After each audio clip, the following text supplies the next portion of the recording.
Assalamualaikum warahmatullahi wabarakatuh. Kembali lagi bersama channel dakwah Irfan Irawan. Dalam kesempatan kali ini, izinkan kami membahas sahabat mulia Ja'far bin Abi Thalib. Dalam keluarga Abdul Manaf ada 5 laki-laki yang mirip dengan Rasulullah Sallallahu Alaihi Wasallam. Salah satunya Ja'far bin Abi Thalib. Beliau adalah putra dari Abu Thalib, sepupu dari Nabi Muhammad Sallallahu Alaihi Wasallam, sekaligus kakak dari Ali bin Abi Thalib. Beliau dilahirkan di Mekah tahun 590 Masehi. Ja'far bin Abi Thalib termasuk golongan as-sabiqun awalun, orang yang pertama masuk Islam. Beliau menjadi pemimpin rombongan kaum muslimin yang hijrah ke Habasyah. Mereka tinggal di bawah naungan Najasyi, raja yang adil dan soleh. Namun kafir Quraisy tidak tinggal diam mendengar bahwa sekelompok muslimin pindah ke Habasyah dan mendapat perlindungan dari Najasyi. Untuk hal ini, kaum kafir Quraisy berunding bagaimana mereka dapat segera memulangkan rombongan kaum muslimin yang telah hidup nyaman di Habasyah. Maka disepakati oleh kaum kafir Quraisy untuk mengutus 2 orang yang pandai bersilat lidah dan berdiplomasi untuk menghadap Raja Najasyi agar mau memulangkan rombongan kaum muslimin. Mereka adalah Amir bin As dan Abdullah ibnu Abi Rabi'ah. Dengan membawa hadiah-hadiah yang banyak, mereka berdua yakin pasti berhasil memulangkan sekelompok kaum muslimin.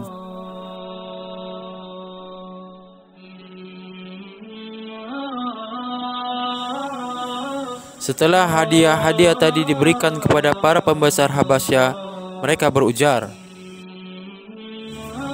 "Negeri Anda telah didatangi para pengacau. Mereka telah keluar dari agama nenek moyang kami dan memecah belah persatuan di antara kami.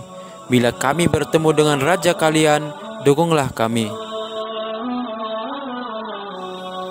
Maka datanglah 2 utusan Quraisy menghadap Najasyi dengan memberikan hadiah-hadiah yang banyak. Amr bin As berkata, "Tuanku, telah datang ke negeri ini para pengacau dari negeri kami, yang mereka telah keluar dari agama kami dan tidak pula mengikuti agama Tuan. Bahkan mereka membuat perpecahan di antara kami." Hal ini pun diamini oleh para pembesar Habasyah. Maka berkata Najasyi, "Aku tidak akan mengambil keputusan sebelum aku dengar sendiri dari mereka." Maka dipanggillah kaum muslimin dengan Ja'far sebagai juru bicara dari kaum muslimin. Najasyi bertanya, "Apa sebenarnya agama yang kalian anut sehingga kalian keluar dari agama nenek moyang kalian dan tidak pula masuk agama kami?" Ja'far menjawab, "Tuanku, kami adalah kaum yang bodoh. Kami menyembah berhala, memakan bangkai, melakukan berbagai kejahatan, memutus silaturahmi, dan yang kuat menindas yang lemah. Dalam keadaan demikian, Allah mengutus kepada kami seorang Rasul yang kami tahu asal-usulnya dan terjamin kejujurannya dan kesuciannya. Beliau menyuruh kami untuk tidak menyekutukan Allah, berbuat jujur, menyampaikan amanah, menyambung tali silaturahmi, dan berbuat baik kepada tetangga. Kemudian ia melarang kami berbuat kekejian, tidak membunuh, memfitnah, mengadu domba, ataupun berdusta, dan memakan harta anak yatim. Lalu kaum kami memusuhi kami, tuanku. Mereka menyiksa kami dengan sewenang-wenang."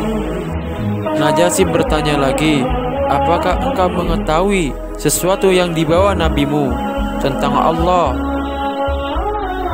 Untuk hal ini Ja'far membaca Quran surat Maryam ayat 1-15. Kaf ha ya ain shad. Yang dibacakan ini adalah penjelasan tentang rahmat Tuhanmu kepada hambanya Zakaria, yaitu ketika dia berdoa kepada Tuhannya dengan suara yang lembut. Dia Zakaria berkata, "Ya Tuhanku, sesungguhnya tulangku telah lemah dan kepalaku telah dipenuhi uban, dan aku belum pernah kecewa dalam berdoa kepadamu, ya Tuhanku." Dan sungguh aku khawatir terhadap kerabatku sepeninggalanku, padahal istriku seorang yang mandul. Maka anugerahilah aku seorang anak dari sisimu, yang akan mewarisi aku dan mewarisi dari keluarga Yakub. Dan jadikanlah dia, ya Tuhanku, seorang yang diridhoi. Wahai Zakaria, kami memberi kabar gembira kepadamu dengan seorang anak laki-laki namanya Yahya, yang kami belum pernah memberikan nama seperti itu sebelumnya. Ya Tuhanku, bagaimana aku akan mempunyai anak, padahal istriku seorang yang mandul, dan aku sendiri sesungguhnya sudah mencapai usia yang sangat tua. Allah berfirman, demikianlah Tuhanmu berfirman, hal itu mudah bagiku. Sungguh engkau telah aku ciptakan sebelum itu, padahal pada waktu itu engkau belum berwujud sama sekali. Dia Zakaria berkata, ya Tuhanku, berilah aku suatu tanda.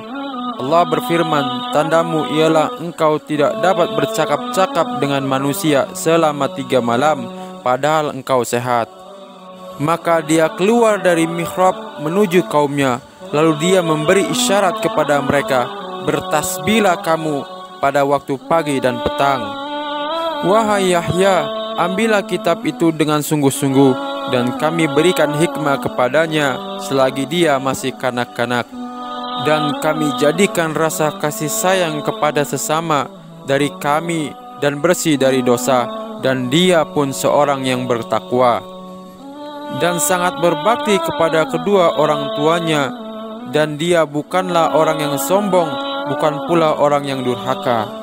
Dan kesejahteraan bagi dirinya pada hari lahirnya, pada hari wafatnya, dan pada hari dia dibangkitkan hidup kembali.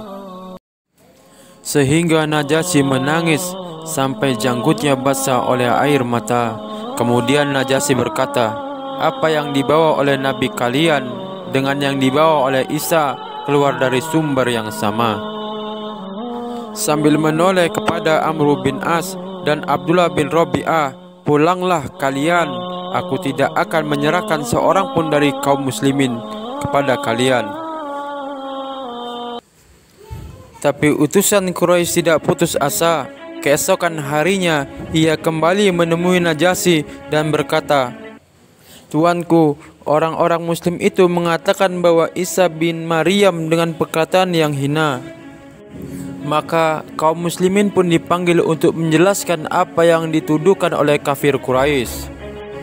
Ja'far menjawab, kami menyatakan seperti yang Nabi kami katakan, bahwa Isa ibnu Maryam adalah hamba dan Rasul Allah.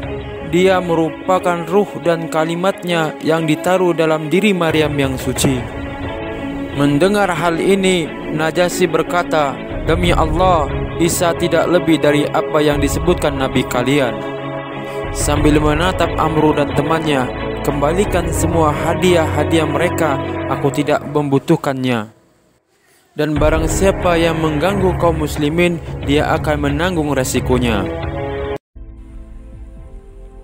Pada tahun 7 Hijriah, bertepatan dengan kemenangan kaum muslimin atas benteng Khaybar, pulanglah Ja'far bersama rombongan kaum muslimin. Atas hal ini, Nabi Muhammad SAW berkomentar, hari ini aku sangat senang. Manakah yang lebih aku senangi, kepulangan Ja'farkah atau kemenangan kaum muslimin atas benteng Khaybar?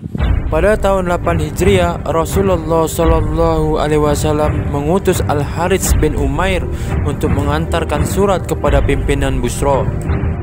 Namun di tengah perjalanan, ia ditangkap oleh Surabin bin Amr Al-Ghassani, pemimpin Balkah. Al-Harits dibawa menghadap Kaisar, lalu dipenggal lehernya. Padahal membunuh utusan adalah kejahatan yang sangat keji, sekaligus mengumumkan peperangan. Maka Rasulullah sangat marah dan panggilan jihad pun dikobarkan. Untuk itu, Nabi menunjuk pemimpin untuk menjawab tantangan Romawi. Beliau adalah Zaid bin Haritsah.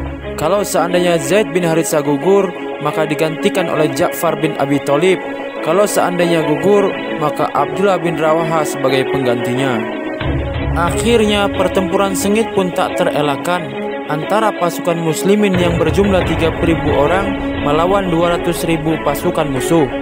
Zaid memimpin pertempuran dengan sangat gagah berani dengan memegang panji Rasulullah hingga ia syahid oleh tombak musuh. Setelah itu, bendera diambil alih oleh Ja'far. Dia juga bertempur dengan gagah berani. Jarang ada bandingannya, hingga akhirnya ia terlempar dari kudanya yang terkena senjata. Kemudian ia terus bertempur hingga tangan kanannya putus. Kemudian panji dialihkan ke tangan kirinya hingga tangan kirinya pun putus. Maka didekapnya panji Rasulullah dengan sisa lengan tangan yang putus tadi sampai ia memperoleh syahid. Kemudian Abdullah bin Rawah pun meneruskan kepemimpinan hingga ia pun syahid.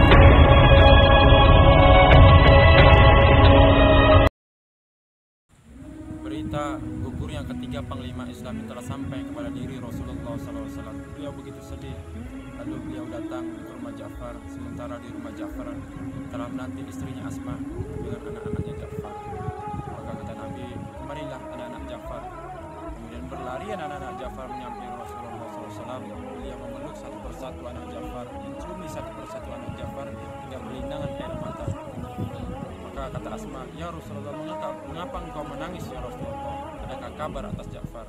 Maka kata Nabi, "Hari ini Ja'far telah syahid." Untuk hal ini Nabi berdoa, "Ya Allah, gantikanlah Ja'far untuk anak-anaknya. Ya Allah, gantikanlah Ja'far untuk keluarganya. Aku melihat Ja'far di surga memiliki dua sayap yang masih berlumuran darah dan memiliki kaki yang berwarna-warni." Sahabat melihat Ja'far